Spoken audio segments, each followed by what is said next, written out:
బాదుకుని అరిచావు కనుక 21 మాటలు ఈ భూమండలం అంతా తిరుగుతాను. క్షత్రియుడన్నవాడు కనబడితే చంపేస్తాను. గర్భస్థ పిండమయ్యున్నా కూడా విడిచిపెట్టను, శిశువైనా కూడా విడిచిపెట్టను. క్షత్రియుడన్నవాడు ఈ భూమి మీద ఉండడానికి వీల్లేదు. అదే కృష్ణ భగవానుడు ధర్మరాజుతో అంటాడు, కొద్ది వంశములు మాత్రమే సుక్షత్రియ వంశములు మిగిలాయి, మిగిలిన వంశాలన్నీ అంతరించిపోయాయి పరశురాముడి చేతిలో.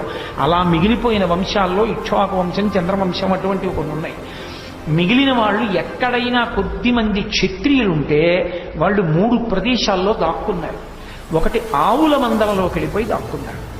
ఆవుల మందలలో ఉంటే మాత్రం ఆయన తొందరపడి గబగబా రాడు, ఎందుకంటే ఏ ఆవు అయినా చెనక పడుతుందని ఆగుతాడు. గోవుల మందలలోకి వెళ్ళి దాక్కున్నారు.